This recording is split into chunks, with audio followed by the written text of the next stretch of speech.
விரும்புறவங்க ஒரு இலக்க வச்சுதான் சாதிப்பாங்க. ஆனா நம்ம மனசுக்கு, நம்மளுடைய கற்பனைகளுக்கு இலக்குன்னு ஒரு எல்லைய வைக்கவே முடியாது. அதுல சில கற்பனைகள் எல்லாம் நம்மாலே சமாளிக்க முடியாத அளவுக்கு. அந்த மாதிரி கற்பனைகளுக்கும் யதார்த்தமான வாழ்க்கைக்கு நடுவுல அலைப்பாயும் இல்லையா? அந்த அலைப்பாயுதல்களுக்கு இளைப்பாறுதல் காண மனதோடு பேசலாம் வாங்க. தொடர்பு கொள்ளுங்க 044-30427777 044-30632994. இன்னைக்கு நம்ம நிகழ்ச்சியில ஆலோசனைகளும் ஆறுதலும் சொல்ல மனநல மருத்துவர் மோகன்ராஜ், மனநல ஆலோசகர் வாசுகி மதிவாணன் வந்திருக்காங்க. ரொம்ப சந்தோஷம் இந்த நிகழ்ச்சிக்கு நீங்க வருகை தந்ததுக்கு. சுங்கத்துறை அதிகாரி ஒருத்தர், அவர் வருமானத்துக்கு அதிகமா சொத்து சேர்த்த வழக்குல இப்ப 3 ஆண்டுகள் அவருக்கு சிறை தண்டனை கொடுக்கப்பட்டிருக்கு. எல்லா துறையிலுமே மாத சம்பளம் அப்படிங்கறது எல்லாருக்குமே வழங்கப்படும். அந்த சம்பளத்தை வச்சே எல்லாரும் சந்தோஷமா வாழலாம். ஆனா அதையும் தாண்டி ஆசை இருக்கிறதாலதான் லஞ்சம் அப்படிங்கறத வாங்கி சிக்கல்லையும் அவங்க சிக்கிறாங்க. இருக்கக்கூடிய சம்பளத்தை வச்சு, வருமானத்தை வச்சு எப்படி நிறைவா வாழ முடியும்? அந்த மனப்பான்மையை எப்படி வளர்த்துக்கணும்? டாக்டர், உங்களுடைய கருத்து. இப்போ நம்ம சம்பாதிக்கிற பணத்துக்கும் சந்தோஷத்துக்கும் சம்பந்தம் இருக்கா அப்படிங்கறத ஒரு ஆராய்ச்சியாளர் ஆராய்ச்சி பண்ணியே பார்த்திருக்காங்க. அதுல என்ன பார்த்தாங்கன்னா, ஒரு அளவு வரைக்கும் பணம் கூட கூட வர வர சந்தோஷமும் கூடுது. ஆனா ஒரு அளவு வரதான். ஒரு அளவுக்கு மேல சந்தோஷத்துக்கு பணம் எவ்வளவு வந்தாலும் அதுக்கும் சந்தோஷத்துக்கும் கனெக்ஷன் இல்ல. மற்ற விஷயங்கள், உறவுகள், அந்த மாதிரி ஒரு அடிப்படை வசதிகளுக்கு மட்டும்தான் அந்த மாதிரி இருக்குது. இன்னொரு விஷயம் நம்ம ஊர்ல என்னன்னா, பண பற்றாக்குறையை விட அந்த மனசுல இல்ல பத்தல. இப்போ இது ஒரு உதாரணமா ஒண்ணு சொல்றேன். ஒரு தொழிலதிபர் முன்னாடி எனக்கு ஒண்ணு சொன்னாரு, என்ன இருந்து என்ன டாக்டர், நான் அம்பானி மாதிரி எப்பவுமே ஆக முடியாது. சோ தனக்கு எவ்வளவு இருக்குது போதுமா அதெல்லாம் இல்ல, மிஸ்டர் ஏ மிஸ்டர் பி மாதிரி என்னால இருக்க முடியல. அந்த கம்பேரிட்டிவ் இதுலதான் நிறைய பேருக்கு மன கஷ்டம். ஒப்பிட்டு பார்க்கும்போது அந்த அளவுக்கு வேணும் அந்த அளவுக்கு வேணும் சம்பாதிக்கும் போதுதான் இன்னும் பிரச்சனைகள் வரும். இன்னொரு விஷயம் என்னன்னா, சம்பாதிக்கிறத செலவு பண்ணி சந்தோஷப்படுறதுல தப்பு இல்ல, எப்படி சம்பாதிக்கிறோங்கிறது இருக்கு. அது நேர்மையான வழியில வராம இருக்கும்போது அதனால வரக்கூடிய கஷ்டங்களும் இருக்கும். ஆசை அப்படிங்கறது ஒரு எல்லை வரைக்கும் தான், அது தாண்டி போனா அது பேராசையா மாறுது. இப்ப நம்மளோட தொடர்புல இருக்காங்க சென்னையில இருந்து சுமையா. வணக்கம் சுமையா. தேங்க்ஸ் இந்த ப்ரோக்ராம் நடத்திருக்காரு. ரொம்ப நன்றிமா, நீங்க அழைத்ததுக்கு. சொல்லுங்க, என்ன பகிர்ந்துக்க போறீங்க? இதுல என்னுடைய மகனை பத்தி சொல்லுங்க. அவர் படிச்சுட்டு இருக்காரு இப்போ. சரிங்கம்மா. அவருக்கு என்ன பிரச்சனைன்னா, எதுவுமே நம்ம வீட்டுல சாப்பிடுறதுல இருந்து எல்லாமே எது ஒரு கொடுத்தாலும் இது நல்லா இல்ல, இது எது கொடுத்தாலும் நம்ம நல்லா செஞ்சுதான் கொடுக்கறோம், எது கொடுத்தாலும் நல்லா இல்ல, வெளியில இருக்கிற ஃபுட் தான் பிடிக்குது. அதனால அவர் ஆரோக்கியம் கெட்டா கூட வெளியில இருக்கிற ஃபுட் தான் நான் சாப்பிடணும் அப்படின்னு சொல்றாரு. அப்புறம் அதே மாதிரி எல்லா துணிமணில இருந்து எதுவும் பெஸ்டா தான் வேணும் அப்படின்னு கேக்குறாரு. ரொம்ப ஹைலியா தான் கேக்குறாரு எதுக்கு எடுத்தாலும். அப்படி குடுக்கலன்னா எல்லாத்துக்கும் எல்லா இருக்கு, எனக்கு ஒண்டி ஏன் இல்ல அப்படின்னு ரொம்ப ஃபீல் பண்றாரு. என்ன வயசு? 20. ஓகே, 20 வயசு ஆகுது. ஓகேமா.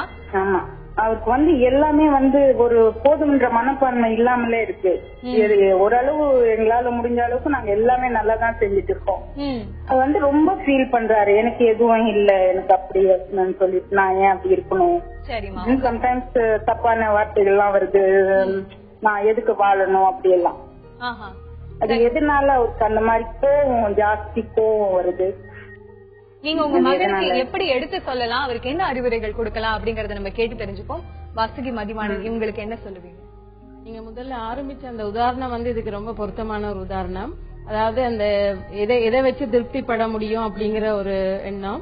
இது 20 வயசு அப்படின்ற பாக்குறப்ப இது ஒரு கிராஸ் ரோட்ல இருக்கிற ஒரு வயசு. அது மட்டும் இல்லாம அவங்க சொல்ற விஷயங்கள்ல இருந்து பாக்குறப்ப இந்த பையனுக்கு கொஞ்சம் ஒரு இன்ஃபீரியாரிட்டி காம்ப்ளெக்ஸ் அந்த மாதிரி இருக்கிறதுக்கு ஒரு சில சந்தர்ப்பங்கள் இருக்கு. ஏன்னா அவருக்கு அவரை பத்தியே தெரியல, அவரால் என்ன முடியும், அவர்கிட்ட இருக்கிற அந்த ஸ்ட்ரென்த் என்ன, என்னால என்னென்னலாம் சாதிக்க முடியும் அப்படின்றது தெரியாத நேரத்துல எதெல்லாம் இல்லையோ அதை வச்சு அவங்க ரொம்ப தங்களே ஒரு மாதிரி ரொம்ப அவங்களோட செல்ஃப் எஸ்டீம் ரொம்ப குறைவா இருக்கும். அப்படி இருக்கிறப்ப எனக்கு இது இல்ல அது இல்ல மத்தவங்க மாதிரி இல்ல அப்படின்றத நிறைய வந்து இருக்கிறத வச்சு சந்தோஷப்படாம எதெல்லாம் இல்லையோ அதை பத்தி கம்ப்ளைண்ட் பண்ணிக்கிட்டே இருப்பாங்க. சோ அவரை வந்து கரெக்டா வந்து ஒரு கைட் பண்ணி அவருக்கு வந்து தனக்கு என்ன தன்னால முடியும், என்கிட்ட என்னென்னலாம் வந்து ஒரு ஸ்ட்ரென்த் இருக்கு அப்படின்றத வந்து அவருக்கு அறிவுறுத்துறப்போ வந்து அவருக்கு தெரிய வரும். ஓ இதெல்லாம் என்கிட்ட இருக்கா, என்னால என்னென்ன விஷயம் எல்லாம் சாதிக்க முடியும். சோ இதெல்லாம் வந்து இந்த ட்ரெஸ் அப்புறம் சாப்பாடு எல்லாம் ஒரு பெரிய முக்கியமான விஷயங்கள் இல்ல அப்படிங்கிற அந்த ஒரு மனப்பக்குவம் வரும். அந்த மனப்பக்குவத்தை வந்து உண்டு பண்ணணும். ஓகே, இவங்க ஏற்படுத்தணும். எடுத்து சொல்லுங்க அவர்கிட்ட இருக்கக்கூடிய பலங்களை. இதெல்லாம் ஒரு பெரிய விஷயமாவே தெரியாது. இப்ப நம்மளோட தொடர்புல இருக்காங்க சென்னையில இருந்து காயத்ரி. வணக்கம் காயத்ரி. வணக்கம் மேம். நான் சார்கிட்ட பேசணும் மேம். தாராளமா பேசுறேன் மேம். எனக்கு வந்து இப்ப வந்து 27 வயசு ஆகுது. என்னோட 19வது வயசுல நான் டிப்ளமோ பண்ணிக்கிட்டு இருந்தேன் மேம். டிப்ளமோ பண்றப்ப வந்து பசங்க யூடிசிங் பண்ணோன்னே எனக்கு ஒரு மாதிரி ஆயிடுச்சு மேம். அடுத்து நான் வீட்டுல வந்து என்னன்னு தெரியாம கொஞ்ச நாள்ல நான் சூசைட் பண்ணிட்டேன். அதுக்கப்புறம் சூசைட் பண்ண பிறகுதான் தெரிஞ்சது. அதுக்கப்புறம் சைக்காட்ரிக் டாக்டர் எல்லாத்தையும் கூட்டு போனாங்க, அந்த ட்ரீட்மெண்ட் பண்ணாங்க, எல்லாமே செஞ்சாங்க. அதுக்கடுத்து திருப்பி நான் படிக்க ஆரம்பிச்சேன் மேம். அடுத்துதான் நான் பிடெக் படிக்க ஆரம்பிச்சேன். சரிங்க. பிடெக் படிச்சதுல கொஞ்சம் அந்த மனநோய் வந்து அந்த தாக்கம் வந்து அடிக்கடி ரிஃப்ளெக்ட் வந்துகிட்டே இருந்துச்சு. நான் அந்த டேப்லெட் போட்டுக்கிட்டே தான் இருந்தேன். திடீர்னு வந்து எக்ஸாம் அப்ப வந்து என்னோட எக்ஸாமுக்கு ஃபுல்லா நான் உட்காந்து நல்லா முழுசா படிப்பேன். அதுக்கப்புறம் திடீர்னு வந்து அட்டாக் ஆயிரும் மேம். அதுக்கப்புறம் திருப்பி வந்து மனநல ஆஸ்பத்திரிக்கு கூட்டு போவாங்க, அப்புறம் ட்ரீட்மெண்ட் பாப்பாங்க. இதே மாதிரி சரியாயிருச்சு. கொஞ்சம் கொஞ்சமா இப்படியே இருந்துச்சு. அடுத்து எனக்கு மேரேஜ்னு ஒண்ணு பண்ணி வச்சாங்க மேம். மேரேஜ் பண்ணி வச்ச நேரத்துல வந்து அவருக்கு வந்து அவர் வந்து இம்பார்ட்டன்டா இருந்தாரு. அது என்னால மனசு தாங்க முடியல. இம்பார்ட்டன்டா இருக்கிறத வந்து மனசு தாங்க முடியாம நான் அவர்கிட்ட ஆல்ரெடி சொல்லியிருந்தேன், இந்த மாதிரி ட்ரீட்மெண்ட் பாத்துக்கிட்டு இருக்கோம்னு முன்னாடி சொல்லியிருந்தது. அந்த காரணத்தை வச்சு எனக்கு என் மேல வந்து டிவோர்ஸ் போட்டு டிவோர்ஸ் வாங்கிட்டாங்க மேம். சரிங்க. டிவோர்ஸ் வாங்கிட்டாங்க. இப்ப வந்து மேரேஜ் பண்ணிக்கணும், ஏன்னா எனக்கு 27 வயசாவது எனக்கு துணை வேணும்னு யோசிக்கிறப்ப மேரேஜ் பண்ணிக்கிட்ட பிறகு வர்ற குழந்தைக்கும் இதே சிசோபினியா நோய் வந்து வருமா, நானும் வேலைக்கு போய் சம்பாதிக்கலாமா அதுன்னு கேக்குறேன் மேம். தாராளமா கேட்டு தெரிஞ்சுக்கலாமா, நீங்க கவலையப்படாதீங்க. உங்களுடைய பிரச்சனைகள் என்ன அப்படின்னு இந்த தளத்துல சொல்லிருக்கீங்க, டாக்டர் கிட்ட நம்ம கேட்டு தெரிந்து கொள்வோம். இப்போ வந்து ஸ்கிசோஃப்ரீனியான்னு சொன்னீங்க, பட் அதோட சிம்டம்ஸ் எதுவும் சொல்லல நீங்க. பட் ஸ்கிசோஃப்ரீனியானே எடுத்துக்கிட்டோம்னா கூட உங்களுக்கு குழந்தைக்கு ஒரு தாய்க்கு இருந்தா குழந்தைக்கு வர்றதுக்கு 10% சான்சஸ் இருக்கு. அதாவது ஜெனரல் ஒரு எந்த நோயுமே இல்லாத குடும்பத்துல 1% 1 விழுக்காடு இருந்ததுன்னா உங்க குழந்தைக்கு 10 விழுக்காடு சான்ஸ் இருக்குது. அதுக்கு அர்த்தம் என்னன்னா 90 விழுக்காடு வராம இருக்கிறதுக்கும் சாத்தியம் இருக்கு. அதனால உங்களுக்கு நோய் இப்போ இல்ல, நல்ல கட்டுப்பாடுக்குள்ள இருக்குது அப்படின்னு திருமணம் செய்யறதுல எந்த பிரச்சனையும் இல்ல. ஆனா திருமணம் செய்ய போறவங்க குடும்பத்திற்கு சொல்றது, அதாவது குடும்பத்திற்கு இல்லையோ அந்த மணமகனா வர்றவருக்கு நிச்சயமா சொல்றது நல்லது. இந்த மாதிரி ஒரு நோய் இருந்தது, ட்ரீட்மெண்ட் எடுத்திருக்கேங்கிறத சொல்றது நல்லது. குழந்தை பெத்துக்கலாம், ஏன்னா உங்களுக்கு சான்சஸ் 10% தான். ஓகே, ரொம்ப நல்லா எடுத்து சொல்லிருந்தீங்க. அவங்க டவுட்ஸ் கேட்டிருந்தாங்க. அவங்களோட வாழ்க்கையில எவ்வளவு விஷயங்களை தாண்டி வந்திருக்காங்க. மனசு தைரியமா வச்சுக்காங்க, எவ்வளவு விஷயங்களை ஈஸியா சாதிக்கலாம் காயத்ரி. இப்ப குடும்பம் அப்படின்னும் பொழுது அப்பா அம்மாக்கு இடையே வரக்கூடிய மன பிரச்சனைகள் அப்படின்னும் பொழுது அது குழந்தைகளை பாதிக்கும் பொழுது அவங்க வளர்ந்து வரப்ப அவங்களோட மனசு எந்த மாதிரி எல்லாம் பாதிக்கப்படும், அந்த பாதிப்புகள் இல்லாம அந்த குழந்தைகள் எப்படி வளர்க்கணும், நீங்க சொல்லுங்க வாசுகி. அம்மா அப்பாக்கு பிரச்சனை வர்றன்றத வந்து குழந்தைங்க கிட்ட இருந்து மறைக்க தேவையில்லை. ஒரு வயசுல ரொம்ப சின்ன குழந்தைங்க கிட்ட இல்ல, ஆனா வந்து நம்ம பிள்ளைங்களுக்கு தெரியக்கூடாது அப்படின்றது வந்து மறைக்க ஒரு குடும்பத்துல இருக்கிறப்ப அது ரொம்ப கஷ்டமான விஷயம். அதை விட வந்து குழந்தைங்க முன்னாடி வந்து ஒரு பிரச்சனை வந்துச்சுன்னா அதுக்கான சொல்யூஷன், அதாவது அதை எப்படி வந்து சுமூகமா தீர்த்துக்கிறாங்கன்றதும் குழந்தைங்க முன்னாடியே நடக்கணும். அப்படி இல்லாத போதான் அவங்களுக்கு அந்த கன்ஃபியூஷன் வரும். நேற்று சண்டை பிடிச்சாங்களே, அப்புறம் என்ன நடந்துச்சு, எப்படி நடந்துச்சு, ஏன்னா வந்து அந்த ஒரு சைட மட்டும் தான் பாத்துருக்காங்க. சோ பிள்ளைங்க முன்னாடி வந்து ஒரு பிரச்சனை வர்றது வந்து அது எல்லா குடும்பத்திலும் நடக்கிற ஒரு விஷயம். சோ அவங்க முன்னாடியே வந்து அதுக்கான தீர்வு, அது எப்படி வந்து அதாவது ஒரு வயலண்டாவோ ஒரு அந்த மாதிரியா இல்லாம ஓரளவு பேசிக்கலாம், ஓரளவுக்கு ஆர்கியூ பண்ணிக்கலாம். அது எல்லாமே குழந்தைங்க முன்னாடி வந்து அவங்க முன்னாடியே வந்து உங்களுக்கு ஒரு சொல்யூஷனுக்கு வந்துட்டாங்க. அப்ப அவங்க குழந்தைங்களுக்கு அவங்க கொடுக்குற மெசேஜ் என்னன்னா பிரச்சனைங்க வர்றது சாதாரணமான விஷயம், அதை வந்து நம்ம பேசி தீர்த்துக்கலாம். அப்ப அவங்களும் வந்து அதை ஃபாலோ பண்ணுவாங்க. அப்படி இல்லன்றப்ப வந்து அப்ப குடும்பம்னா பிரச்சனையா தான் இருக்கும், அம்மா அப்பானா பிரச்சனை தான், இது வந்து இப்படியே போய் இதுக்கு எப்படி சொல்யூஷன் அவங்க எடுத்துக்கிறன்றது தெரியாத பட்சத்துல அவங்க குழம்பி போயிடுவாங்க. நாளைக்கு அவங்களுக்கு ஒரு பிரச்சனை வர்றப்ப அவங்க வந்து அதை பேசி தீர்த்துக்க மாட்டாங்க. அந்த கன்ஃபியூஷன் இருக்கும். அந்த கன்ஃபியூஷன் இருக்கக்கூடாது. But they have to know அம்மா அப்பானா வந்து ஒரு ஃபேமிலின்னா பிரச்சனை வர்றது ஒரு நார்மலான விஷயம் அப்படின்றத வந்து அவங்க ஏத்துக்கணும். ஓகே, இப்ப நம்மளோட தொடர்புல இருக்காங்க திண்டுக்கல்ல இருந்து ராதாராணி.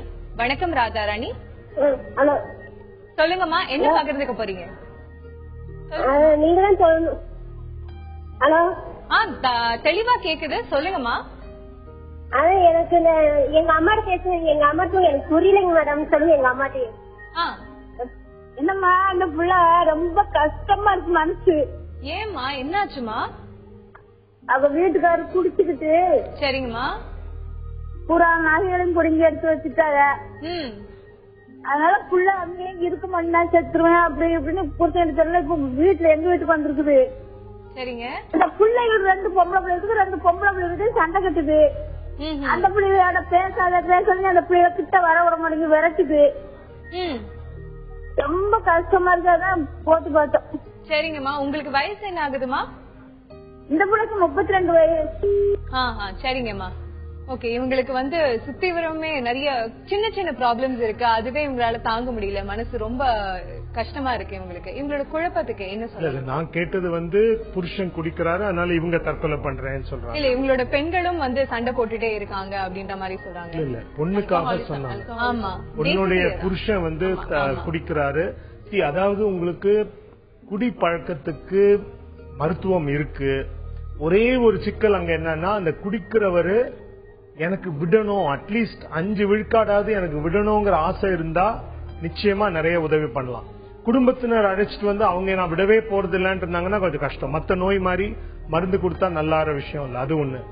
இன்னொன்னு, அவர் குடிக்கிறாருங்கிறதுனால இவங்க தற்கொலை பண்ணணும்னு சொல்றாங்க. முயற்சி பண்ணி பார்த்துட்டு நான் போன வாரம் கூட ஒருத்தர் அதே மாதிரிதான் பேசியிருந்தாங்க. அதாவது அவரு மாறவே போறது இல்ல, மருத்துவம் எடுத்துக்க போறது இல்லன்னா இவங்க அவரை விட்டுட்டு கூட வரலாம், தற்கொலை பண்ணணுங்கிறது இல்ல. இதுக்கு நிறைய ஆப்ஷன்ஸ் இருக்குமா? கண்டிப்பா நீங்க எடுக்க சொல்லுங்க உங்க பெண் கிட்ட. அவங்கள வேணாலும் கண்டிப்பா நீங்க அவங்களுக்கு மனநல மருத்துவர்கிட்ட நீங்க பக்கத்துல இருக்கிற அரசு மருத்துவமனையோ இல்ல மனநல மருத்துவர்கிட்டயோ கூட்டிட்டு போனீங்கன்னா விருப்பம் இல்லாதவங்களுக்கு கூட ஊக்குவிப்பாங்க, கொஞ்சம் மோட்டிவேட் பண்ணுவாங்க. அதை விடுறதுனால நன்மைகள் என்னென்னங்கறதெல்லாம் சொல்லி கொடுத்து அவர் ஒத்துக்கிட்டாருன்னா மேல சிகிச்சை செய்வாங்க. அவருக்கு எடுத்து சொல்லி கண்டிப்பா அந்த பழக்கத்தை ஒட்டுமொத்தமா விடுறதுக்கான முயற்சியை நீங்க கொடுங்க. இப்ப நம்மளோட தொடர்புல இருக்காங்க திருவள்ளூர்ல இருந்து ஜெயந்தி. வணக்கம் ஜெயந்தி. வணக்கங்க. வணக்கம்மா, சொல்லுங்க, என்ன பகிர்ந்துக்க போறீங்க? நம்ம எங்க நாத்தனார் பேரனை பத்தி கொஞ்சம் கேட்கணுங்க. அதாவது எங்க நாத்தனார் பொண்ணு வந்து ஒரு 50 days முன்னாடி வீட்டுக்காரோட சண்டை ரொம்ப அதிகமாயிட்டு சூசைட் பண்ணிக்கினாங்க. அது என்னன்னா, அவங்களுக்கு கல்யாணம் பண்ணி கொடுக்கும் போது வந்து எல்லாரும் நல்ல டைப்னு சொன்னாங்க பையன். பட் அவர் வந்து பொண்டாட்டிய வந்து ரொம்ப ஒரு டார்ச்சர் பண்ணிட்டாரு. அது வந்து சமாதானம் பண்ணணும் அனுப்பணும் அப்படின்னு இருந்தாங்க. ஒரு 3 வருஷம் நல்லா இருந்தாங்க. அவங்க கல்யாணம் ஆகி 5 வருஷம் ஆகுதுங்க. 3 வருஷம் நல்லா வச்சிருந்தாரு. இப்போ ஒரு 6 மாசமா ரொம்ப பிரச்சனை இருக்குன்னு சொல்லிட்டு வீட்டுக்கே வந்துட்டேன், நான் போக மாட்டேன் அப்படின்னு சொல்லிட்டு குழந்தைக்கு காது குத்துறதுக்காக கூட்டிட்டு போனாங்க. 1 மாசம் கூட ஆகல, ரொம்ப சண்டை போட்டிருக்காரு. அவர் டிப்ரெஷன் அதிகமாயிட்டு சூசைட் பண்ணிக்கினாங்க. நாங்க அவனை ரொம்ப இந்த மாதிரி வந்துட்டு இந்த மாதிரி நிலைமைக்கு கொண்டு வந்தானேன்னு சொல்லிட்டு ஜெயில போட்டோம். குழந்தைங்க நாங்க கூட்டிட்டு வந்தோம். என்ன பிரச்சனைனாங்க, எங்க நாத்தனாருக்கு பையன் இருக்காங்க, அவங்களுக்கு 2 வயசு குழந்தை இருக்கு. இப்ப இந்த குழந்தை வந்து 4 வயசு குழந்தை. ஒரே இடத்துல 2 குழந்தை வளரும்போது ரொம்ப ஒரு 40 days வந்து 2 பேருமே ஒரே குழந்தையா இருக்கிறதுனால எல்லாத்துக்கும் அடம் பிடிக்கிறாங்க. ரொம்ப மூர்க்கமா இருக்கான். இப்போ வந்து அவங்க அப்பாவுக்கு வந்து ரொம்ப மூர்க்க குணம். இப்ப இவனுக்கும் அதே மாதிரி மூர்க்க குணம் இருக்குங்க. நம்ம பொறுமையா சொன்னா கூட அவன் வந்து எங்க வயிற்று வரமாட்டேன். அதுவும் இல்லாம அம்மா இல்லன்றது ரொம்ப ஃபீல் பண்றான். குழந்தை 4 வயசு ஆகுது.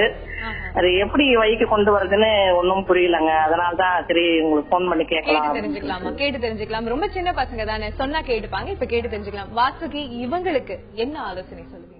இந்த வயசு எடுத்துக்கிட்டா 4 வயசு குழந்தைன்றப்ப வந்து மூர்க்கதனம்ன்றது இப்ப வந்து இன்னைக்கு அது ஒரு பெரிய பிரச்சனையாவே நீங்க நினைக்க தேவையில்லை.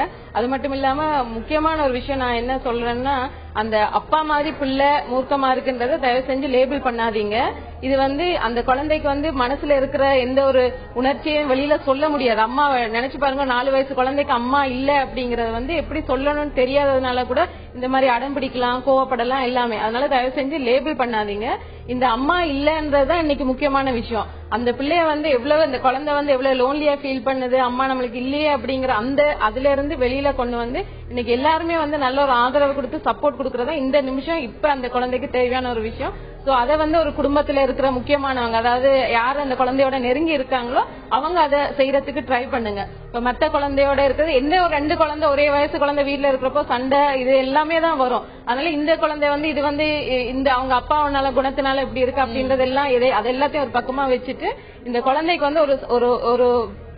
ஒரு பெரியவங்கன்ற ஸ்தானத்துல நீங்க எப்படி ஒரு சப்போர்ட்டை கொடுக்க முடியும், ஒரு இழப்புல இருந்து அந்த குழந்தை எப்படி வெளியில கொண்டு வர முடியும்ன்றது அதை மட்டும் மனசுல வச்சுக்கிட்டு அந்த குழந்தைக்கு இப்ப இது பண்ணுங்க. அப்புறமா அதை எப்படி அதோட ஒரு என்ன சொல்றது, அந்த மூர்க்கதனத்தை எப்படி நம்ம ஒரு சரியான வழி கொண்டு வரலான்றத கொஞ்சம் நாள் கழிச்சு பாத்துக்கலாம். இன்னைக்கு முக்கியமா நீங்க கவனம் செலுத்த வேண்டிய விஷயம் அந்த குழந்தைக்கு எப்படி நாங்க இருக்கோம் அப்படிங்கிற அந்த ஒரு எண்ணத்தை அந்த குழந்தை மனசுல எப்படி உண்டு பண்ணுவீங்களோ அதை தயவு செஞ்சு செய்யுங்க. சின்ன குழந்தைங்க தானே, 2 குழந்தையும் ஒரே மாதிரி பாவிச்சு ஒரே மாதிரி பாசம் காட்டி வளருங்கம்மா. கண்டிப்பா ஒன்னாதான் வளருவாங்க, சண்டையே போட மாட்டாங்க.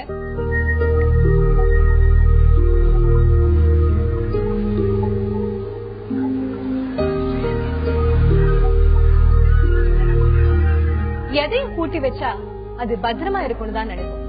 ஆனா மனசு பூட்டி வச்சா தேவையில்லாத வலிகளை பூட்டி வைக்கிற மாதிரி. வலிகளை ஏன் சுமந்துக்கிட்டு வாங்க பகிர்ந்துக்கோங்க. தொடர்பு கொள்ளுங்க 044-304-2277 மற்றொரு தொலைபேசி எண் 044-3063299. இப்ப நம்மளோட தொடர்புல இருக்காங்க கோவையில இருந்து சாஹிதா நினைக்கிறேன். வணக்கம்மா. வணக்கங்க. சாஹிதா தானம்மா உங்க பேரு? சாஜிதா. சாஹிதா, சொல்லுங்க சாஹிதா, என்ன பகிர்ந்துக்க போறீங்க? எனக்கு மனசு ரொம்ப டிஸ்டர்பா இருக்கு. ஏமா என்னமாச்சு? என்னன்னு தெரியல. பேசணும் கூட நீங்க பேசணும் கூட. ஹலோ, கேக்குதுமா, சொல்லுங்க சொல்லுங்க, உங்க மனசுல என்ன இருக்கு நீங்க பகிர்ந்துக்கோங்க. யாருக்கிட்டையும் பேசினா பேச முடியல, ஒரு மாதிரி படபடப்பா நடுக்கமா இருக்கு. அப்படிங்களா? நடுக்கமா இருக்கு. ஆமா, நீங்க கவலையே படாதீங்க. இங்க டாக்டர் இருக்காங்க, கவுன்சிலர் இருக்காங்க. உங்களுக்கு எந்த வித பிரச்சனையா இருந்தாலும் அதை எப்படி வாழ்க்கையில அணுகணும்னு சொல்லுவாங்க. அதனால பதட்டமே படாம என்னவா இருந்தாலும் பகிர்ந்துக்கோங்க. சொல்லுங்கம்மா. ஹலோ. சொல்லுங்க. ஹலோ சொல்லுங்க மேடம். எனக்கு யாருக்கிட்டையும் பேசணும் கூட என்னால பேச முடியல. என்ன ரீசன் என்னன்னு தெரியல. உள்ளுக்குள்ள ஒரு படபடப்பு நடுக்கமா இருக்கு. யாருக்கிட்டையும் முகம் பார்த்து பேசினா கைகாலெல்லாம் ஒரு மாதிரி வைப்ரேஷன் ஆயிருக்கும் சார். ஒரு மாதிரி கைகாலெல்லாம் நடுங்கிற மாதிரி உள்ள படபடப்படான்னு வந்துருது. அழுகையே வந்துருதுங்க. அதுக்கு என்ன பண்ணுங்க சார்? மனநல மருத்துவர் யாராவது பாக்கணுங்களா? நாங்க அப்புறம் ஹாஸ்பிட்டல் கூட போய் பார்த்தோம். அதுல பிளட் டெஸ்ட், இசிஜி எல்லாமே எடுத்துட்டு எல்லாமே நார்மலா இருக்கு, உங்க உடம்புல எந்த ஃபால்ட்டுமே இல்லைங்க அப்படின்ட்டாங்க. இதுக்கு என்ன பண்ணணும்னு தெரியல சார். ஆனா இந்த நடுக்கம் எனக்கு இருந்துட்டே இருக்கு. என்ன எப்படி இது பண்றதுன்னு என்ன பண்ணலாம் நம்ம கேட்டு தெரிஞ்சுக்கலாம் டாக்டர் கிட்ட. கவலையே படாதீங்க சரிங்களா? உங்களுக்கு என்ன ஆலோசனை? இப்போ நடுக்கம் வருது காரணம் என்னன்னா, பயம் வரும்போது, ஏதாவது சரியா பேசுறோமா சரியா பேசலையா அப்படின்னு பயம் வரும்போது நம்ம உடம்புல அட்ரினலின் ஒண்ணு இருக்கு. இந்த அட்ரினலின் ஆபத்தான காலத்துல ஒரு ஆபத்து கூட சண்டை போடுறதுக்கோ இல்ல ஆபத்துல இருந்து விலகி ஓடுறதுக்கோ நம்ம உடம்ப நமக்காக உற்பத்தி பண்ணது. சோ யார்கிட்டயும் பேசும்போது தப்பா பேசிடுவோமோங்கிற பயத்துல கூட இந்த மாதிரி பதட்டம் வரலாம். இதுக்கு மருந்துகள் இருக்கு, பயிற்சிகள் இருக்கு, ரிலாக்ஸேஷன் எக்ஸசைஸ் நிறைய இருக்கு. முக்கியமா மருந்தோ பயிற்சிக்கோ அப்புறம் நாங்க சொல்றது என்னன்னா, என்ன விஷயம் உங்களுக்கு பயமா இருக்கோ அதை திரும்ப திரும்ப செய்யுங்க. இப்ப பேசுறது பயம்னா திரும்ப திரும்ப பேசுங்க. இப்போ ஒருத்தருக்கு ஒரு நீச்சல் குளத்துக்குள்ள இறங்க பயம்னா நாங்க எவ்வளவுதான் கவுன்சிலிங் பண்ணாலும் கடைசியா அவரு நான் கால் எடுத்து உள்ள வச்சு என்னதான் ஆகுது பாக்குறேன், அப்பதான் அவருக்கு குணமாகும். அதே மாதிரி நீங்க பேச ஆரம்பிங்க. பயம் கூடுனா கூட திரும்ப திரும்ப பேசும்போது குணமடையும். நீங்க மனநல நண்பர்கள் நிறைய இருக்காங்க கோயம்புத்தூர்ல, அவங்கள அணுகலாம். அவங்க உங்களுக்கு இந்த வழிமுறைகளையும் சொல்லி தருவாங்க, பயிற்சிகளையும் சொல்லி தருவாங்க. தேவைப்பட்டா ரொம்ப இருந்ததுன்னா மருந்தும் கொடுப்பாங்க கொஞ்ச நாளைக்கு. ஆனா முக்கியமா இந்த எக்ஸ்போஷர் தெரப்பியும், எது பயமோ அதை நீங்க திரும்ப திரும்ப பண்ணீங்கன்னா அதை வெல்ல முடியும். நீங்க அது பயம் ஏமா சொல்லணும், நீ சாதாரணமா பேசுறது தானே. நீங்க 4 பேருக்கு பேசுங்க, கண்டிப்பா ஓவர் கம் பண்ணிடுவீங்க. இப்ப நம்மளோட தொடர்புல இருக்காங்க புதுக்கோட்டையில இருந்து பிரணேஷ். வணக்கம் பிரணேஷ். ஹலோ வணக்கம், சொல்லுங்க என்ன பகிர்ந்துக்க போறீங்க? நம்ம மனதோடு பேசலாம்ல. ஹலோ சொல்லுங்க சொல்லுங்க, தெளிவா கேக்குது பிரணேஷ், சொல்லுங்க. எப்படின்னா அதிக சந்தோஷமா இருந்தாலும் இல்ல ஒரு துக்கமா இருந்தாலும் கண்ணு கலங்கிருது, அழுக வந்தது. ஏன் உங்களுக்குங்களா? ஆமா எனக்கு தான். ஓகே, நம்ம கேட்டு தெரிஞ்சுக்கலாம். வாசுகி சொல்லுங்க. இவங்க ரொம்ப இமோஷனலான பர்சனா இருப்பாங்கன்னு நினைக்கிறேன். ரொம்ப நீங்க சொன்ன மாதிரி இமோஷனலா இருக்கிறப்ப வந்து அந்த இமோஷனை வந்து வெளியில காமிக்கிறது வந்து ஒவ்வொருத்தர் ஒவ்வொரு விதமா அதை வெளியில காட்டுவாங்க. அதுல வந்து சில பேருக்கு வந்து ரொம்ப ஆனந்த கண்ணீர்னே ஒண்ணு இருக்கு இல்லையா? சோ இது வந்து நீங்க அழுகிறதுனால இது உங்களுக்கு எந்த கெடுதலும் இல்ல, உங்களுக்கு அதனால எந்த சங்கடமும் வரப்போறது இல்ல. சோ அதனால அது துக்கமோ சந்தோஷமோ வந்து கண்ணுல தண்ணீர் வர்றது வந்து ஒரு பெரிய விஷயமாவே எடுத்துக்காதீங்க. அதனாலதான் ஆனந்த கண்ணீர்ன்றதே ஒரு வார்த்தை இருக்கு. அதனால இது வந்து நீங்க வந்து ஒரு உங்களோட சந்தோஷத்தை உங்களோட உணர்ச்சிகளை வந்து வெளிப்படுத்துற ஒரு முறைதானே ஒழிய வேற இதுல வந்து ஒரு தவறோ தப்போ எதுவுமே கிடையாது. அதனால நீங்க இதை நினைச்சு நீங்க பெருசா கவலைப்படுறதுக்கு இதுல எதுவுமே கிடையாது. இது எந்த அளவுக்கு அவரை பாதிச்சிருக்குன்னா 4 பேர் முன்னாடி இந்த மாதிரி திடீர்னு கண்ணுல இருந்து தண்ணி வந்துட்டா என்ன பண்றது அப்படின்ற அளவுக்கு அவர் யோசிச்சிருக்காரு அப்படின்னு நினைக்கிறேன். இந்த மாதிரி ஒரு தாக்கத்தை ஏற்படுத்துமா? நீங்க சொல்லுங்க டாக்டர். இது வந்து இந்த கேள்வி இப்போ எனக்கு எமோஷன் வரும்போ கண்ணீர் வருங்கிறாரு. இதுல என்னன்னா நம்ம சின்ன வயசுல இருந்தே பையன் அழக்கூடாது பையன் அழக்கூடாதுன்னு சொல்லி சொல்லி அது பொண்ணு அழுதா பரவாயில்ல பையன் அழக்கூடாதுன்னே வளர்த்திருக்காங்க. ஆனா ஆக்சுவலா ஒரு அழுக தரக்கூடிய ஆறுதல் வேற எதுவும் இப்போ மனசு ரொம்ப பாரமா இருக்கும்போது அழுது முடிச்சா ரொம்ப நல்லது. இப்ப நாங்கெல்லாம் சொல்லி கொடுக்கறது என்னன்னா உங்க பையன்களுக்கு அழ கத்து கொடுங்கன்னு சொல்றோம். ஏன்னா உங்களுக்கு சோகமா இருக்கும்போது அழுதா நல்லதுதான். ரொம்ப சோகமா இருக்கும்போது கண்ணீர் வந்தா பரவாயில்ல. இது பழைய காலத்து இது பையங்க அழக்கூடாதுங்கிறது. பையங்களும் பொண்ணுங்க மாதிரி எமோஷன்ஸ் காட்ட தெரியறது கொஞ்சம் நல்லது. அவங்களுக்கும் சோகம் சோகம் தானே. ஆமா, இதான் இப்போ ஆம்பளைங்க எல்லாருமே நாங்க கல்லூரி மங்கன்கள் ஆயிட்டு இருக்கோம். அந்த வகையில கொஞ்சம் எமோஷன் காட்ட தெரியறது நல்லதுன்னு தான் நான் சொல்லுவேன். இப்ப நம்மளோட தொடர்புல இருக்காங்க சாரதா, சென்னையில இருந்து. வணக்கம் சாரதா. ஹலோ சொல்லுங்கம்மா, என்ன பகிர்ந்துக்க போறீங்க? மேடம், என் ஹஸ்பண்ட் வந்து எப்பவும் குடிச்சிட்டே இருக்காங்க. சரிங்க. வேலைக்கு போயிட்டு வந்தாலும் குடிக்கிறாங்க, டெய்லி 2 times ஆவது குடிக்கிறாங்க. இப்போ வந்து அவரே வந்து இப்போ நானே வந்து எனக்கு எங்கேயாவது கூட்டிட்டு போய் ட்ரீட்மெண்ட் பண்ணலாம் அப்படின்னு சொல்றாரு. அது எங்க கூட்டிட்டு போகணும் மேடம்? அவரை எப்படி ட்ரீட் பண்றது? ஓகே, கேட்கலாமா வாசுகி? இவங்களுக்கு உங்களுடைய ஆலோசனை. இது வந்து நீங்க வேணும்னா ஒரு மனநல மருத்துவரை பார்க்கலாம். அப்படி இல்லைன்னா நீங்க சென்னையில இருக்கிறதுனால வந்து நிறைய இடங்கள் இருக்கு. ஒரு 2 இடத்த சொல்லணும்னா VFS ஒன்னு இருக்கு, தரமணியில இருக்கு. அங்க வந்து ஒவ்வொருத்தருக்கும் ஒவ்வொரு விதமான சிகிச்சை வச்சிருக்காங்க. முதல்ல நீங்க கூட்டிட்டு போனப்ப வந்து அவங்க பார்த்து அசஸ் பண்ணி என்ன பண்ணலாம், இவ்வளவு நாள் என்னன்றத வந்து அவங்க ஒரு பேக்கேஜ் மாதிரியே வச்சிருப்பாங்க. அதை நீங்க ட்ரை பண்ணலாம். அப்படி இல்லைன்னா அடையார்ல வந்து TTK இருக்கு. சோ அந்த மாதிரி நிறைய இடங்கள் இருக்கு. உங்களுக்கு எது வசதியா இருக்கோ, உங்களுக்கு எது வந்து உங்களால கூட்டிட்டு போக முடியுமோ நீங்க அந்த இடத்துக்கு கூட்டிட்டு போகலாம். ஆனா நிச்சயமா வந்து இதுக்கான சிகிச்சை நீங்க செய்தே ஆகணும். அங்க நீங்க போனதுக்கு அப்புறமா அவங்க வந்து உங்களை கரெக்டா கைட் பண்ணுவாங்க. இத்தனை நாள் நீங்க இங்க இருக்கணும். சில நேரம் வந்து ஒரு ஃபேமிலியில இருக்கிறவங்க கூட இருக்க சொல்லுவாங்க. என்னென்ன மாதிரி அந்த ட்ரீட்மெண்ட் ப்ரோசஸ் என்னன்றதை அவங்க சொல்லுவாங்க. ஆனா நீங்க அதை நிச்சயமா வந்து கூட்டிட்டு போய் அதை ரொம்ப காலம் தாழ்த்தாம செய்யறது வந்து ரொம்ப நல்லது. இப்ப நம்மளோட தொடர்புல இருக்காங்க சேலம்ல இருந்து பிரியா. வணக்கம் பிரியா. ஹலோ வணக்கம். சொல்லுங்க பிரியா, என்ன பகிர்ந்துக்க போறீங்க? எனக்கு வந்து ஏஜ் வந்து 24. சரிங்க. எனக்கு இன்னும் மேரேஜ் ஆகல. சரிங்க. எனக்கு உடம்புல பாத்தீங்கன்னா வந்து ஹார்மோன் இம்பேலன்ஸ் இருக்கு. சரிங்க. அதனால வந்துட்டு ஹார்மோன் இம்பேலன்ஸ் இருக்கனால வந்துட்டு குழந்தை பிறக்காது அப்படிங்கிற மாதிரி டாக்டர் சொல்லிருக்காங்க. ஓகேமா. அது வந்து சான்சஸ் வந்து கம்மி அப்படிங்கிற மாதிரி சொல்லிருக்காங்க. அப்புறம் அந்த ஹார்மோன் இம்பேலன்ஸ் இருக்கனால வந்துட்டு ஃபேஸ்ல வந்து அன்வான்டட் ஹேர்ஸ் வந்து கொஞ்சம் நிறைய வருது. சரிங்க. இப்போ இதெல்லாம் வந்துட்டு நான் வந்துட்டு வருடம் லைஃப் பார்ட்னர் வந்துட்டு சொல்லிட்டு மேரேஜ் பண்ணுங்களா? ஓகேமா. இப்போ வந்து மேரேஜ் பண்றதுனால வந்துட்டு ஃபியூச்சர் எதுவும் ப்ராப்ளம் வராதுங்களா அவங்களால? ஓகே, நம்ம கேட்டு தெரிஞ்சுக்கலாம். இப்ப ஹஸ்பண்ட் வந்துட்டு டைவர்ஸ் பண்றேன், இந்த ப்ராப்ளம்ஸ் எல்லாம் இருக்கும் இல்லைங்களா, இதெல்லாம் ஒரு ப்ராப்ளமா வச்சுட்டு நான் ஃபியூச்சர்ல வந்துட்டு எனக்கு பிடிக்கல அப்படிங்கிற மாதிரி எல்லாம் டைவர்ஸ் பண்றாங்க. சோ அதனால இப்ப ஏதாவது ஒரு ப்ராப்ளம் வருமா? நம்ம கேட்டு மேரேஜ் பண்ணலாமா அப்படிங்கிற மாதிரி நான் உங்ககிட்ட கேக்குறேன். ஓகே, கேட்கலாமா டாக்டர் உங்களுடைய ஆலோசனை? இப்போ வந்து என்ன ஹார்மோன் ப்ராப்ளம்னு கிளியரா சொல்லல. பிசிஓடியா இருக்கலாம் நினைக்கிறேன்னா. எனக்கு பிசிஓடி இருக்கு டாக்டர். பிசிஓடி தானேமா?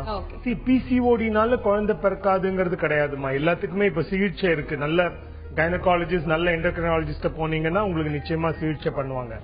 திருமணம் வந்து நீங்க எல்லா விஷயமும் சொல்லி செய்யனா எந்த குறைகளுமே எந்த நோயுமே உங்களுக்கு கான்ட்ராஇண்டிகேட்டட் கிடையாது. அதாவது இந்த நோய் இருந்தா திருமணம் பண்ணக்கூடாதுங்கிறத நம்ம முடிவு பண்ண முடியாது.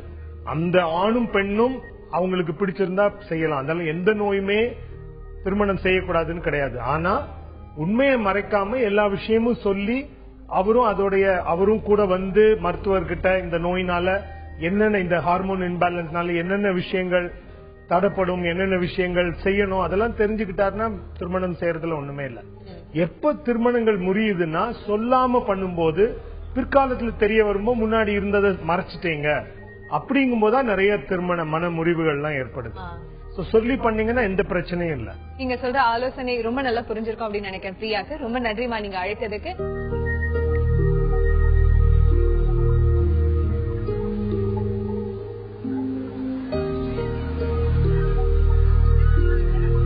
வெறும் அனுபவத்தால எந்த பயனும் இல்லை.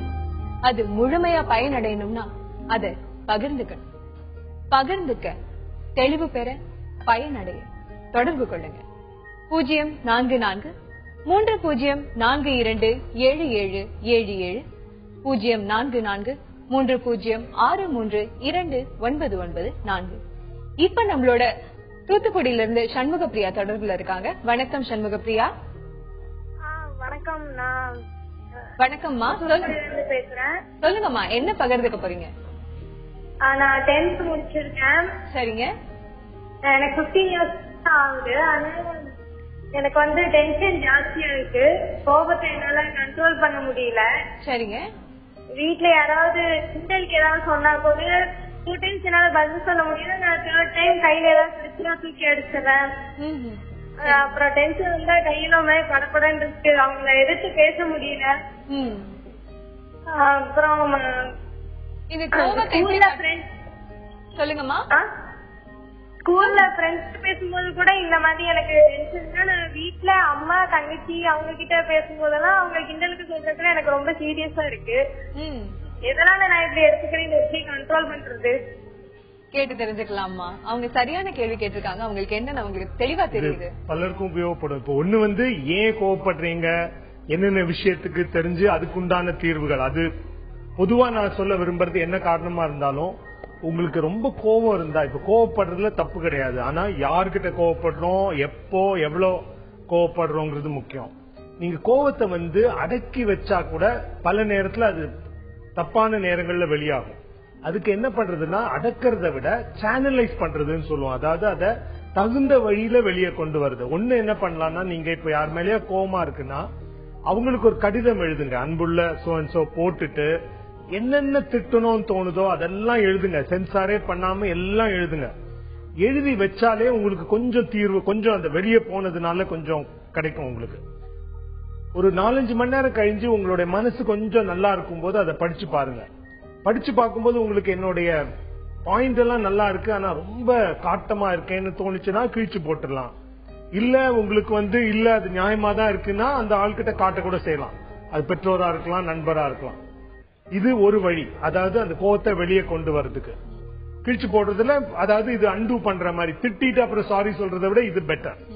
இன்னொரு மெத்தட் என்னன்னா, இப்ப தூக்கி போட்டு உடைக்கிறேன்னு சொன்னீங்க. அதுக்கு பதில் நான் என்ன சொல்றேன்னா, நார்மலா கோவம் எப்ப வெளியே உடைஞ்சு வருதுன்னா நம்ம எல்லாருக்குமே ஒரு எல்லை இருக்கு. இந்த எல்லைக்கு மேலதான் நமக்கு கோவம் வரும்.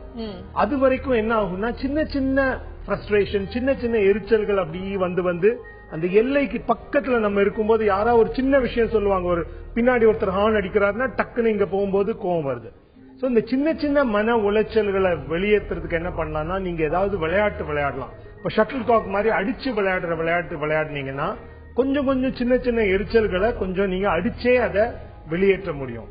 இல்ல என்ன பண்ணலாம்னா, பில்லோ 2-3 தலகாணியை வச்சுட்டு அதை அடிக்கலாம் நல்லா. இப்ப இந்த பஞ்ச் பேக் பாத்திருப்பீங்க நீங்க, பாக்ஸர் பண்ற மாதிரி.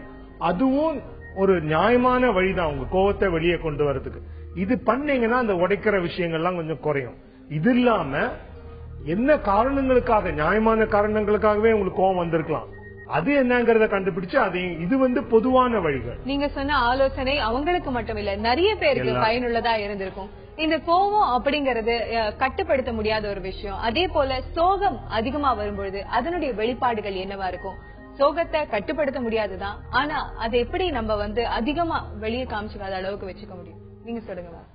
சோகம்ன்றது ஓரளவுக்கு ஷேரிங்ல அதை நிறைய குறைக்கலாம்.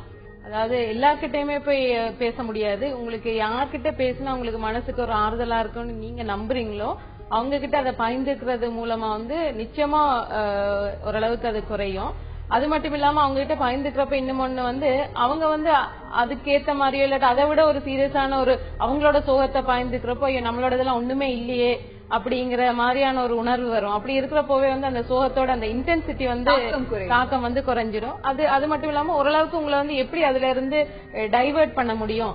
சில சோகங்கள் எல்லாம் ஓரளவுக்கு காலம்தான் அதுக்கு ஒரு மரணமோ ஒரு எதிர்பாராத விபத்துல யாராவது இழக்கிறது, அந்த இழப்புகள் எல்லாம் கொஞ்சம் ஒரு காலம் தான் அதை சரி பண்ணும். அது வரைக்கும் உங்களை ஓரளவுக்கு அதுல இருந்து நீங்க மாத்தணும் அப்படின்னா உங்களுக்கு பிடிச்ச விஷயங்களை செய்யறது, உங்களுக்கு மனசுக்கு ஆறுதலையும் ஒரு சந்தோஷத்தையும் கொடுக்கக்கூடிய விஷயங்களை செய்யறது ஓரளவுக்கு அதை அதோட தாக்கத்துல இருந்து விடுபடலாம். ஓகே, இப்ப நம்மளோட நாமக்கல்ல இருந்து ரமேஷ் தொடர்புல இருக்காங்க. வணக்கம் ரமேஷ். சொல்லுங்க ரமேஷ், என்ன என்னோட சின்ன வயசுல இருந்தே குழப்பம் எனக்கு இருந்துட்டே இருக்கும். ஒரு மைண்டே பாத்தீங்கன்னா ஒன்னு பண்ணல அச்சீவ் பண்ணுவேன், அப்புறம் இல்ல வேண்டாம் வேற சொன்னா மனசு மாறிடும். இப்ப பாத்தீங்கன்னா ஒரு பெரிய பிசினஸ் மேன் அவங்க காட்டுல கடந்த 5 வருஷமா இருந்துட்டு இருக்கேன். 2 வருஷம் முன்னாடி ஒரு பிசினஸ் பண்ண, அது இன்கேஸ் லாஸ் ஆயிடுச்சு, மறுபடியும் உட்பக்க மறுபடியும் ஒரு கம்பெனில மேனேஜர் ஒர்க் பண்ணிட்டு இருக்கேன். என்னன்னு கேட்டீங்கன்னா ஒரு பெருசா பண்ணணும், பார்த்து முன்னேறணும், பெரிய ஜெயிக்கணும், ஒரு அச்சீவ் பண்ணணும் இருக்கு. சில டைம் மனசு சொல்லுது சாமி குடும்பம் எனக்கு பாசிட்டிவ் டாக்ஸ் கொடுங்க அப்படிதான் வேண்டுவேன், அதே மாதிரி இருக்கும். ஆனா சில டைம்ல நான் புத்தகம் ஆகக்கூடாது, நான் பைத்தியம் ஆகக்கூடாது, ஏழை ஆகக்கூடாது, நான் ஏதாவது தப்பு பண்ணணும், வறுமையில போயிடக்கூடாது, இது எனக்குள்ளே. ஆனா இது தப்பு என் மனசு சொல்லுது தப்பு, நீ நினைக்காத பாசிட்டிவ் டாக்ஸ் போ அப்படின்னு புக்ஸ் நிறைய படிச்சுட்டேன். ஆனா இருந்தாலும் அப்பப்ப இது என்னை மீறி வரும், இவனை புத்தகம் ஆகக்கூடாது. இப்ப நார்மல் எனக்கே தெரியும், இன்னைக்கு நல்லா இருக்கு, இன்னும் மேல வேற போயிட்டே இருப்பேன். நான் பெரிய ஆளாயிரம் எனக்கு தெரியுது, என் மைண்டுக்கு தெரியும். ஆனா அது மனசுல நான் பணக்காரன் பிசினஸ் பண்ண ஒரு அச்சீவ் கணக்கு போட்டு இருப்பேன். இல்ல பிச்சைவன் ஆயிடக்கூடாது, வைத்தியன் ஆயிடக்கூடாது, வறுமையில ஆடிடக்கூடாது, நம்ம நம்பி நம்ம அம்மா அப்பா இருக்காங்க, இவங்க எல்லாம் ரொம்ப லாஸ் ஆயிடக்கூடாது அவங்களோட அப்படி மாதிரி ஒரு எனக்கு எல்லாம் மீறி ஒரு தாக்கம். அப்புறம் பாத்தீங்கன்னா இன்னொரு ரொம்ப ரொம்ப சின்ன வயசுல நடந்த விஷயம்னு கேட்டீங்கன்னா, ஏதோ ஒரு பொருளை போய் சொல்லுவேன், நம்ம நடந்து போயிட்டு இருப்பேன், ரிவேஸ் வந்து ஒரு பொருள் சொல்லிட்டு போவேன், அது லூஸ் மாதிரி சொல்லுவேன். நான் எனக்கு தெரியும் தப்புன்னு தெரியும், நிறைய கொலைப்பெல்ல குறைச்சு 99% குறைஞ்சு 1% இருக்கு. நேரம் போயிட்டே இருப்பேன், பைக்ல போயிட்டு இருப்பேன், இங்கிட்டு இருப்பேன், டீக்கல போய் டீ சாப்பிட்டு இருப்பேன், அது ஒரு டேபிள் இருக்கு, நான் ரிவேஸ் வந்து என் டேபிள் தொட்டு விடுவேன், லூஸ் மாதிரி சில இடங்களை பண்ணிடுறேன். ஆனா எங்க வீட்டுக்கு யாருமே தெரியும், எனக்கு நானே என்னை வாட்ச் பண்ணி பண்ணிருக்கேன். இது வந்து இப்ப மேரேஜ் ஆகி ஒரு ஃபேமிலி மேனா இருக்கேன், பயமா இருக்கு, இவ்வளவுதான், வேற ஒண்ணும் இல்ல.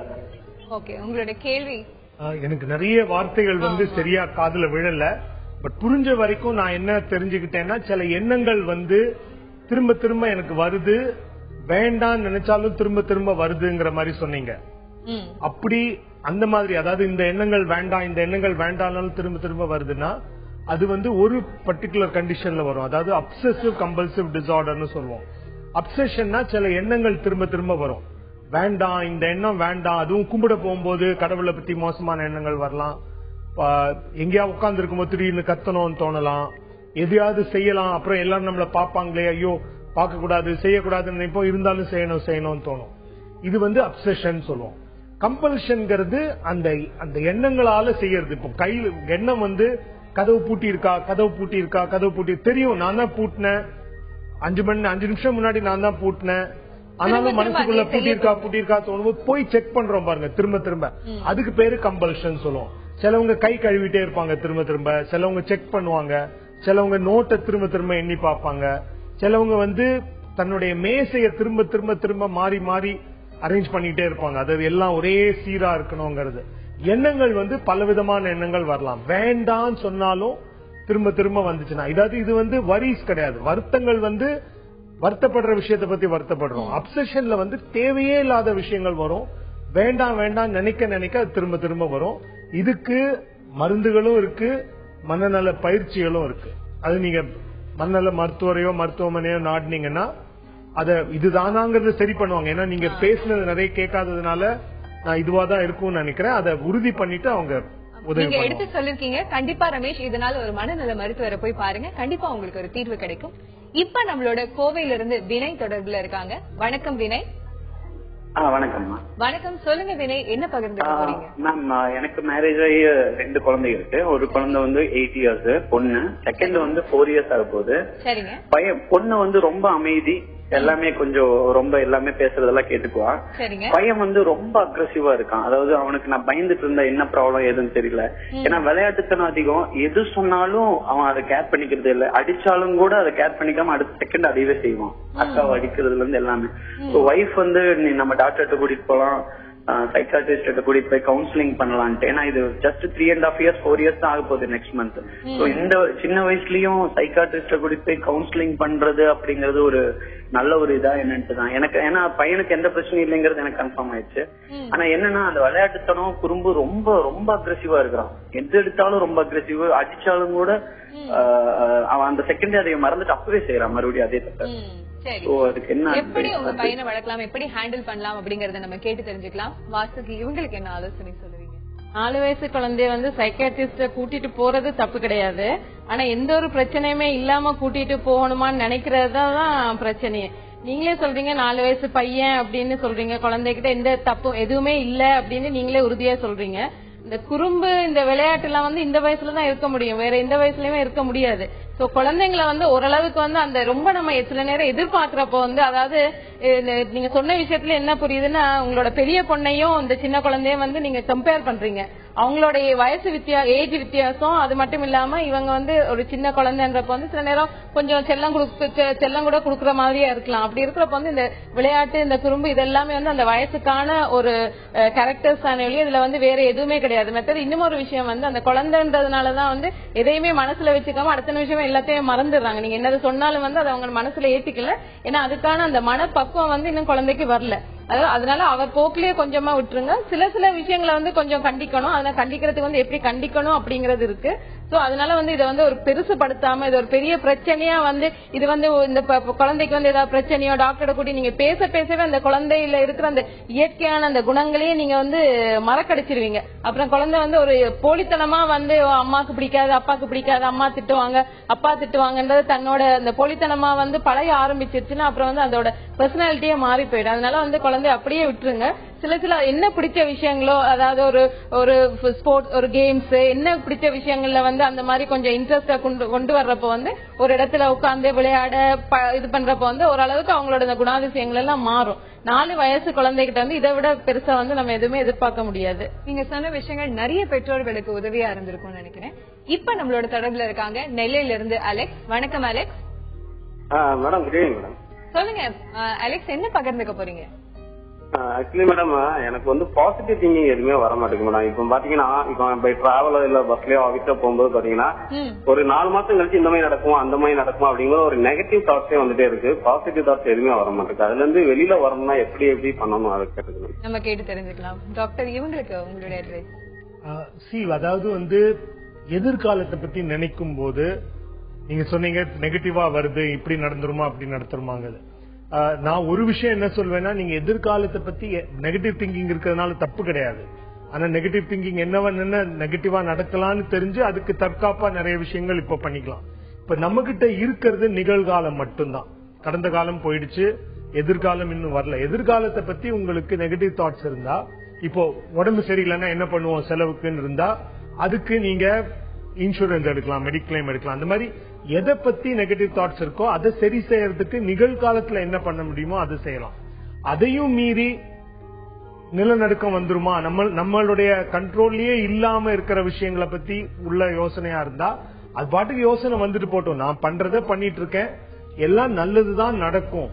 அப்படி நல்லது நடக்கல, மோசமா நடந்தா வரும்போது பாத்துக்கலாம் அப்படிங்கிற ஒரு மனப்பாவம் இருக்கிறது நல்லது. நமக்கு எதிர்காலத்துல என்னென்ன விஷயம் கண்ட்ரோல் இருக்கோ அதை சரி செய்யலாம். இப்போ நிகழ்காலத்துல அதுக்கு மேல கண்ட்ரோல் இருந்தா, இல்லன்னா வரும்போது பாத்துக்கலாம் நினைக்க வேண்டியதுதான்.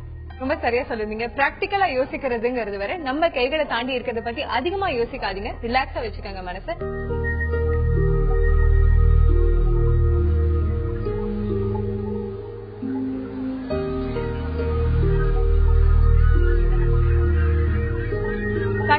வேணும்னா உட்காந்து அந்த ஓயாத அலைகளை ரசிக்கலாம். ஆனா மனசுல எண்ணற்ற எண்ண அலைகள் மோதினா ஆஸ்வாசப்படுத்திக்க தொடர்பு கொள்ளுங்க. 0443042777 மற்றொரு தொலைபேசி எண் 0443063299. இப்ப நம்மளோட கீதா சென்னையில இருந்து தொடர்புல இருக்காங்க. வணக்கம் கீதா. வணக்கங்க. வணக்கம், சொல்லுங்க கீதா, என்ன பகிர்ந்துக்க போறீங்க? எனக்கு இந்த தூக்கம் வராது ரொம்ப பெரிய பிரச்சனையா இருக்கு. எங்கேயாவது நான் வெளியில போகணும் அப்படின்னு நினைச்சா முன்னாள் வந்து எனக்கு தூக்கமே வராது. நைட்டு ஃபுல்லா முடிச்சுட்டே இருக்கேன். சரிங்கம்மா. அதுக்கு மறுநாள் எனக்கு அந்த அந்த இதுல என்னால கிளம்பி போகவே முடியாது. அங்க ஃபுல்லாவே ஒரு மாதிரியா இருக்கும். முன்னாள் நைட்டோ இல்ல 2 நாளைக்கு முன்னாடி கூட எனக்கு தூக்கமே வராது. ஐயோ நம்ம அன்னைக்கு போகணுமே, முன்னாள் நைட் நம்ம தூங்குவோமா தூங்க மாட்டோமா, அந்த இது அப்படியே ஃபீலிங் வந்துட்டே இருக்கு. சரிங்கம்மா, இது எங்கேயான வெளியில கிளம்பும் போது மட்டும்தான் உங்களுக்கு பதட்டம்னால தூக்கம் வரீங்களா, இல்ல பொதுவாவே உங்களுக்கு தூக்கத்தினால பிரச்சனை இருக்கா? கிளம்பும் போது மட்டும்தான் வருது. இது ஒரு பெரிய விஷயமே இல்லம்மா. இது எப்படி சரி செஞ்சுக்கலாம் அப்படிங்கறத நம்ம கேட்டு தெரிஞ்சுக்கலாம். சரிங்களா? இது ஒரு பெரிய விஷயமே கிடையாது, கவலையே படாதீங்க. வாசுகி, இவங்களுக்கு நீங்க என்ன ஆலோசனை சொல்லுவீங்க? இது என்ன நீங்க சொன்ன மாதிரி இல்ல, கவலைப்படுறதுக்கு ஒண்ணுமே இல்ல. ஏன்னா அவங்க என்ன சொல்றாங்கன்னா, வெளியில போகணும் அப்படின்னு நினைக்கிற போது எனக்கு தூக்கம் வரல அப்படின்னு. ஒண்ணு வந்து அவங்க வெளியில வந்து எதுக்காக போறாங்க, என்ன மாதிரியான காரணத்துக்காக போறாங்க அப்படின்றத அவங்க எதுவுமே சொல்லல. சோ அது வந்து ஒரு ஆன்சைட்டி. நம்ம வந்து ஒரு டைமுக்கு போகலாமா, இல்ல நம்ம எதுக்காக போறோமோ அந்த வேலை சரியா நடக்குமா அப்படின்னு நிறைய விஷயங்கள வந்து நினைச்சு இப்படி இருக்கலாமா அப்படி இருக்கலாமா அப்படிங்கிற அந்த ஒரு ஆன்சைட்டினாலதான் அவங்களோட தூக்கம் வந்து கெட்டு போகுது. அதை விட்டு வந்து ஓரளவுக்கு வந்து அவங்க வந்து இதுக்கான சில பயிற்சிகள், அதாவது வந்து ஒரு தூங்குறதுக்கு முன்னாடி எப்படி வந்து மைண்ட ரிலாக்ஸ் பண்ணணும் அப்படிங்கிற வந்து சில ரிலாக்ஸேஷன், அது சில பயிற்சிகள் எல்லாம் இருக்கு. அதை வந்து சிலதுங்களை கத்துக்கிட்டு அதை கொஞ்சம் கொஞ்சமா பண்ண ஆரம்பிச்சுட்டாங்கன்னா அவங்க வந்து மனசு வந்து ஓரளவுக்கு வந்து அவங்களுக்கு ஒரு காம் ஆயிடும். ஒரு அமைதியாகிறப்ப வந்து தூக்கம் வந்து ஓரளவுக்கு அவங்களால தூங்க முடியும். அது மட்டும் இல்லாம வந்து அந்த அடுத்த நாள் அவங்க போக நினைக்கிற விஷயத்துல இருக்கிற நல்ல விஷயங்களை, அதாவது ஒருத்தங்களை வந்து புதுசா பார்க்க போலாம், ரொம்ப நாள் கழிச்சு பார்க்கலாம், இல்லாட்டி ஏதாவது ஒரு வேலையை முடிக்க போலாம், அதுல இருக்கிற அந்த ஒரு நல்ல விஷயங்களை, பாசிட்டிவான விஷயங்களை நினைக்கிறப்ப வந்து மனசு சந்தோஷம் இருக்கும். அந்த சந்தோஷத்திலேயே வந்து ஒரு தூக்கம் வரலாம். சோ இந்த மாதிரி 2-3 விஷயங்களை அவங்க ட்ரை பண்ணி பார்க்கலாம். மனசு அமைதியா வச்சுக்கிட்டாலே 10% தூக்கம் வரும் நல்லா. இப்ப நம்மளோட மலர் சென்னையில இருந்து தொடர்புல இருக்காங்க. வணக்கம் மலர். ஹலோ, சொல்லுங்க. அவங்க பையனுக்கு வந்து 13 வயசு ஆகுதுங்க. சரிங்க. அவன் இன்னும் வந்து குழந்தைத்தனமாவே டீனேஜ் வயசு ஆயிடுச்சு அவனுக்கு. ஆனா குழந்தைத்தனமாவே எல்லாமே இது பண்றான். மத்தது எல்லாம் நல்லா புரிஞ்சுக்கிறான். சொல்றதெல்லாம் படிப்புல மட்டும் கான்சென்ட்ரேட் பண்ண மாட்டேன்றான். அதாவது ஒரு 1 to 3 கூட ஒரு 20 வரலாம் கூட அவனால கம்ப்ளீட் பண்ண முடியல. அதாவது மறந்து போயிடுறான், எல்லாத்தையுமே படிக்கிறது எல்லாம் மறந்து போயிடுறான். இப்ப வந்து ஒரு கிளாஸுக்கும் அவனை வந்து அடுத்து கொண்டு போக முடியாம அதுலதான் வைக்கணும்னு சொல்ற அளவுக்கு அவனுக்கு படிப்பு வந்து கம்மியாயிடுச்சு. எதை சொன்னாலும் புரிஞ்சுக்க மாட்டேங்கிறான். பேசுறது எல்லாமே நடந்துக்கிறது எல்லாம் நல்லா நடந்துக்கிறான். ஆனா படிப்புல மட்டும் சுத்தமா இது பண்ண மாட்டான். ஆனா குழந்தைங்க கூட 1 வயசு 2 வயசு 4 வயசு 5 வயசு குழந்தைங்க கூட இது பண்ற மாதிரியே தான் அவன் பண்றான் எதுவா இருந்தாலும். அவனுக்கு என்ன மாதிரி ட்ரீட்மெண்ட் கொடுக்கணும்னு எனக்கு தெரியல மேம். அது நீங்க சொன்னீங்கன்னா கேட்டு தெரிஞ்சுக்கலாமா டாக்டர்? இவங்களுக்கு என்ன ஆலோசனை சொல்றீங்க? நீங்க சொல்றத பாக்கும்போது எனக்கு வந்து மனநலம் குன்றிய மாதிரி இருக்கு. அதாவது மன வளர்ச்சி வந்து மூல வளர்ச்சி கொஞ்சம் குறைவான மாதிரி இருக்கு. அதாவது மற்ற விஷயங்கள் எல்லாமே நல்லா பண்றாரு, படிப்பு மட்டும் குறைவுனா கற்றலில் குறைபாடுன்னு ஒண்ணு இருக்கு. அதாவது உங்களுக்கு டிஸ்லெக்சியா இல்லைன்னா ஸ்பெசிபிக் லேர்னிங் டிசபிலிட்டி, அங்க வந்து உங்களுக்கு ஐக்யூன்னு சொல்லுவோம், நம்ம புத்திசாலித்தனத்தை அளவிடும் ஒரு இது. முதல்ல இந்த குழந்தைக்கு வந்து புத்திசாலித்தனம் எவ்வளவு இருக்கு, வயசுக்கு ஏற்ற அளவுக்கு புத்திசாலித்தனம் இருக்காங்கிறத பாக்கணும். அது நல்லா இருந்ததுன்னா அடுத்ததாக கற்றலில் குறைபாடு, ஏதாவது குறிப்பிட்ட சிலவங்களுக்கு புத்திசாலித்தனம் இருக்கும் ஆனா எழுதுறதுல ஒரு குறை இருக்கலாம், படிக்கிறதுல இல்ல கணக்குல குறை இருக்கலாம். நம்ம அந்த இதை நம்ம அசஸ் பண்ணிட்டு இந்த இதுல இந்த ஐக்யூ குறைவா இருக்கா இல்ல ஐக்யூ நார்மல் கற்றலில் குறைபாடு இருக்கா பார்த்துட்டு மெயினா ட்ரைனிங் தான், பயிற்சிகள் தான். எப்படி கத்துக்கிறது, இந்த குழந்தைக்குடைய சக்தி என்ன, எந்த அளவுக்கு இந்த குழந்தையால முடியுங்கிறத தெரிஞ்சுக்கிட்டு அதுக்கு மேல எதிர்பார்க்காம அந்த அளவுக்கு தேவையான பயிற்சிகள் நிறைய இருக்கு படிக்கிறதுக்கு.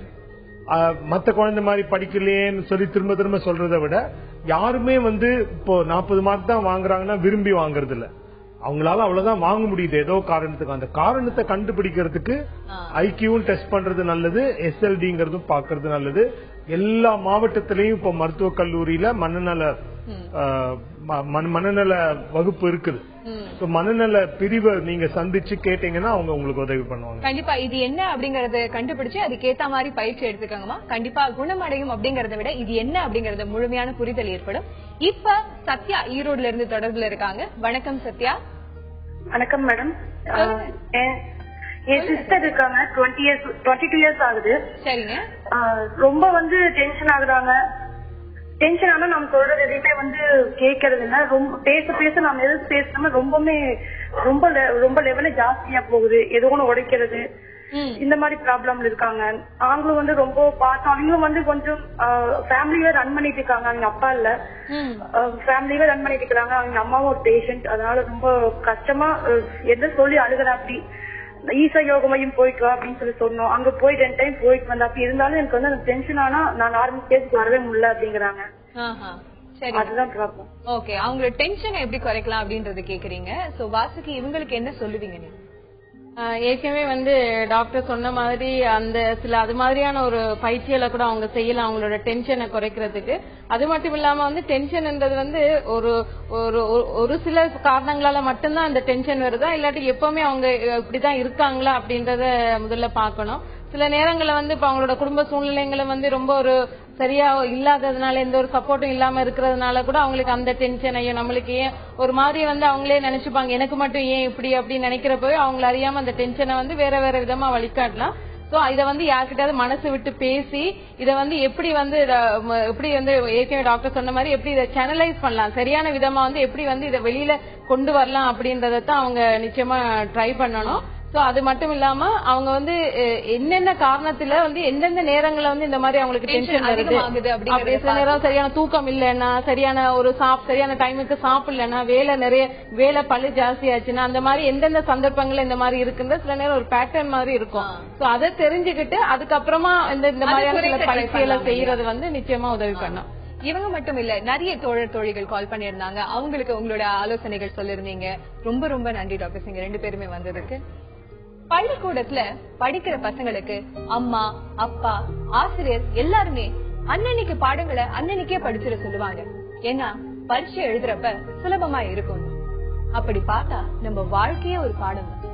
தினம் தினம் நமக்கு ஒரு பாடத்தை கற்பிக்குது நம்ம வாழ்க்கை. ஒரு நாளோட பாடத்தை வச்சு மறுநாள் வாழ்க்கையை வாழ பகிர்ந்துகிட்டோம் அப்படின்னா சந்தோஷம் நம்மள தேடி வரும். வாழ்க்கையில மீண்டும் நாளை சந்தோஷமாய் சந்திப்போம்.